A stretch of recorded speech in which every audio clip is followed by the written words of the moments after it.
Então, Marcelo, bom, primeiro, obrigado por ter aceito esse convite, né, essa entrevista. Parabéns aí pelo lançamento, Cycles of Pain. E, cara, queria começar com um dado curioso, né, que é o primeiro álbum, não, vamos dizer, desde o Aurora Convergence que repete a formação, né, de um álbum para o outro. Queria que você comentasse sobre esse fato curioso, assim, quanto que isso impactou, assim, essa estabilidade, talvez, né? Uhum. Eu acho que impacta em vários níveis, né? Um deles é o fato da gente ter tempo de um álbum para outro e aprender com a experiência do álbum anterior, né? As coisas que funcionaram, as coisas que não funcionaram, entender melhor o que cada um pode contribuir, qual é o ponto forte que cada um de nós cinco pode trazer para o álbum, né? Então, eu acho que o fato de estar o mesmo time acaba amadurecendo mesmo a relação e isso, obviamente, influencia também nas composições, né? Porque quando eu falo que a gente entende o que cada um tem de melhor para contribuir, eu não falo só do ponto de vista estratégico, artístico, né? Falo do ponto de vista musical mesmo também. Então, eu acredito que tanto musicalmente quanto em termos de relacionamento, e uma coisa acaba em certo nível se misturando com a outra, foi legal ter esse tempo de amadurecimento mesmo das relações, né? Ah, legal. E, assim, o tema geral, né, do disco é essa questão dos ciclos da dor, né, de como que você se relaciona com a dor. Queria saber de você se alguma dessas músicas, de alguma forma, trata de alguma dor que você esteja sentindo agora ou recentemente. Desculpa. Sem dúvida nenhuma, ah, tem mais de uma música, né, que acaba, algumas delas não fala de dores específicas, né? São dores que sentimos todos nós, né, um momento ou outro na vida. Mas a Cycles of Pain em específico, que foi uma música que eu levei, ah, claro, depois todos nós trabalhamos juntos na música, né? Mas ah, eu levei a coluna dorsal, vamos chamar assim. É uma música que, tanto a letra quanto a música, foi inspirada no meu filho Moreno. Ele tem já há alguns anos lutado contra um problema de depressão, né? Então a letra fala um pouco disso, desses sentimentos e tal, dessas sensações, que é uma doença comum, né? Que muitos, especialmente os mais jovens aí, conheço muita gente, né? Muitos filhos de amigos e muitos alunos que lutam, né? Que batalham contra essa condição. E, e o meu filho Moreno, ele passa por isso já há alguns anos e é uma dor que a gente sente junto, né? Como pai, como mãe, né? Os pais, a família se sente junto, sofre junto com a pessoa que está passando por esse momento difícil, né? Então, a gente quis fazer essa música meio que como uma forma de estender a mão, né? Das pessoas entenderem também que não estão sozinhas nesse problema e que isso é algo que realmente assola, inclusive nós, né? Porque muitas vezes o fã idealiza o artista, né? Acha assim, se eu fosse como ele, a minha vida seria perfeita como é a dele, mas é uma forma até de É. expor isso de uma maneira que mostra que ninguém tem a vida realmente perfeita e que todos nós passamos por desafios durante a vida. Ah, legal.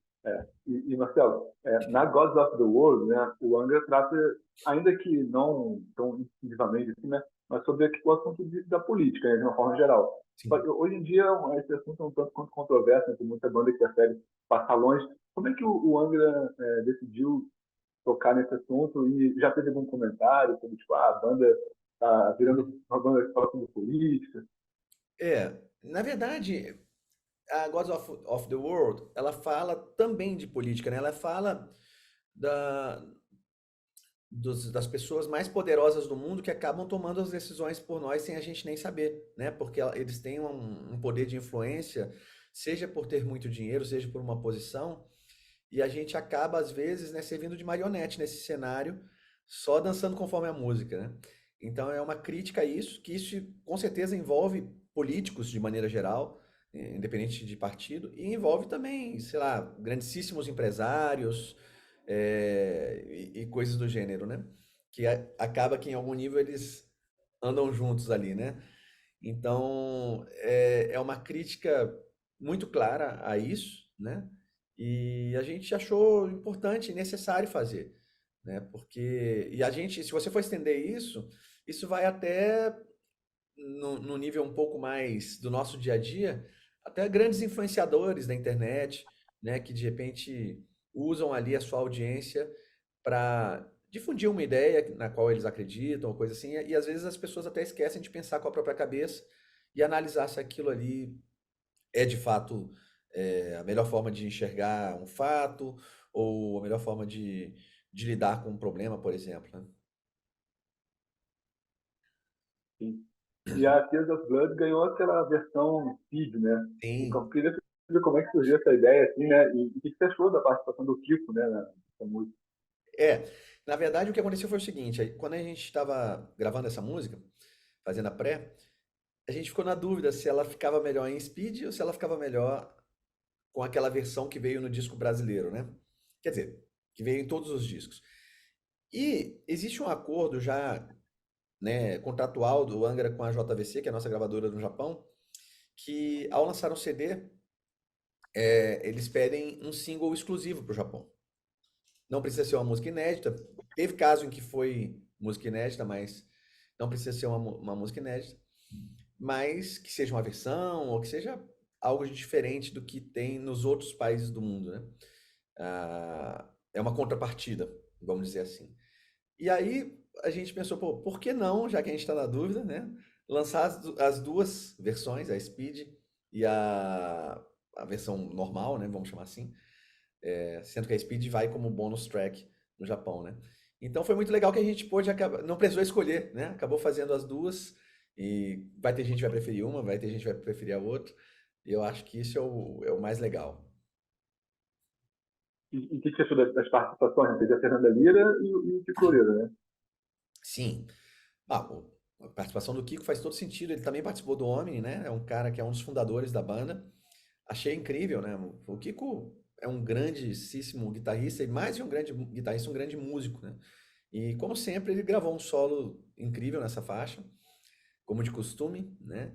A Fernanda também é alguém que a gente admira e respeita muito, então foi importante ter ela nessa gravação. Acho que até por ser ambos artistas brasileiros que estão ganhando o mundo aí através da sua arte, né?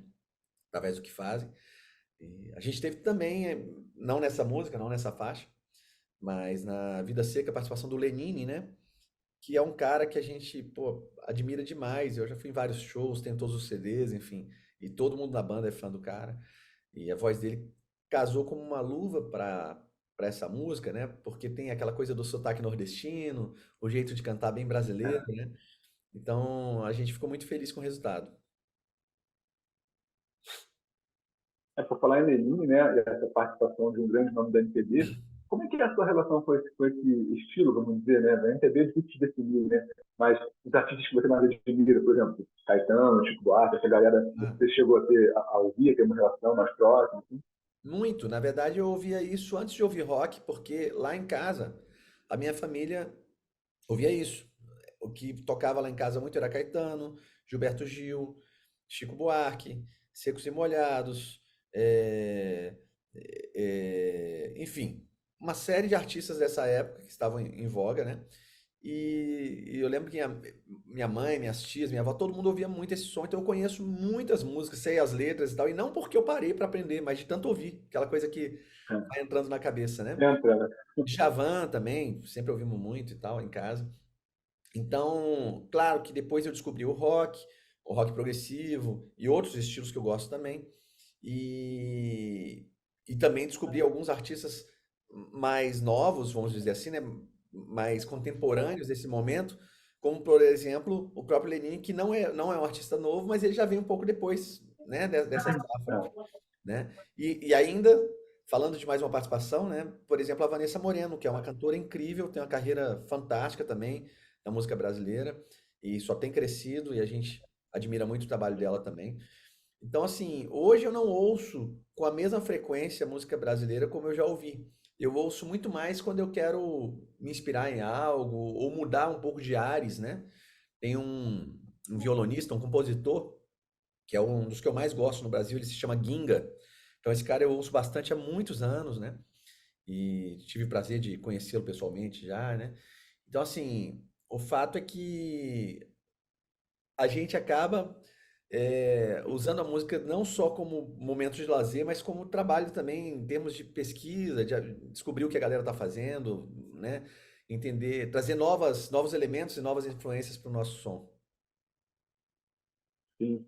E já que você comentou sobre o seu filho, lá, por acaso, alguma coisa que ele trouxe, algum artista que ele trouxe, que ele te apresentou assim, você curtiu? Perdão, eu não entendi. Repete, por favor. Não, já que a gente falou sobre o seu filho lá atrás, tem algum artista que ele trouxe da vivência dele, você Ah, passou a gostar? sim! Cara, o Moreno, ele é um garoto muito, muito, muito, muito musical, sabe? Ele desde cedo, bom, pai músico, a mãe não é musicista, mas canta, é uma cantora, uma excelente cantora, e já teve banda e tal. E ele cresceu num ambiente muito musical, muito mesmo. Então, ele tem um disco gravado de heavy metal com uma banda que ele gravou com 14 anos, por exemplo. É um disco super bem gravado, super bem composto, bem legal. A banda chamava Banjon. Ainda tem aí no Spotify, né? Então ele sempre cantou, né? Desde criancinha. Eu tenho um vídeo dele na minha casa, assim, com 6, 7 anos de idade, cantando, sei lá, Iron Maiden, essas coisas assim, né? Então a música sempre fez muito parte da vida Legal. dele. E no começo, claro, ele ouvia, a meu exemplo, né? Eu falei que lá atrás eu ouvia muito música brasileira por causa do pessoal lá em casa. Ele ouvia muito rock porque era o que eu ouvia. Os shows que eu levava ele eram shows de rock e tal. Depois ele acabou se interessando por outras coisas, jazz, fusion, é, trap, né? Enfim, de tudo um pouco. E sim, me mostrou muita coisa. Tem muita coisa que ele mostrou e tem coisa também que por um tempo, apesar de eu assinar o Spotify Família, ele estava acessando pelo meu perfil e aí ele curtia as músicas Ah, e aparecia para mim como se eu tivesse. Então, eu descobri algumas coisas assim, algumas coisas ele me mostrou, como por exemplo o Snark Pup, que é uma banda norte-americana de fusion, assim, né, meio instrumental muito bem elaborado e tal. Inclusive tem um vídeo do Hamilton de Holanda, né, de Brasília, grande músico, grande artista, tocando, né, com eles e fazendo um improviso maravilhoso. Então, assim, eu tô sempre aprendendo algumas coisas é, com ele e com os meus alunos também, galera mais nova, né? Eu lembro que ele me apresentou o Sabaton, né, que é uma banda europeia, e ele me mostrou esse som num dia, isso tem uns 8 anos ou mais. No dia seguinte eu viajei para tocar em três festivais no México. E no primeiro festival, o camarim ao lado era o Sábado que tava, né? Então eu até fui lá, falei com os caras, eles eram legal. muito fãs do Angra. Falei, pô, meu filho falou de vocês ontem e tal. Então acontecem essas coincidências legais, assim, sabe? Ah, que bacana.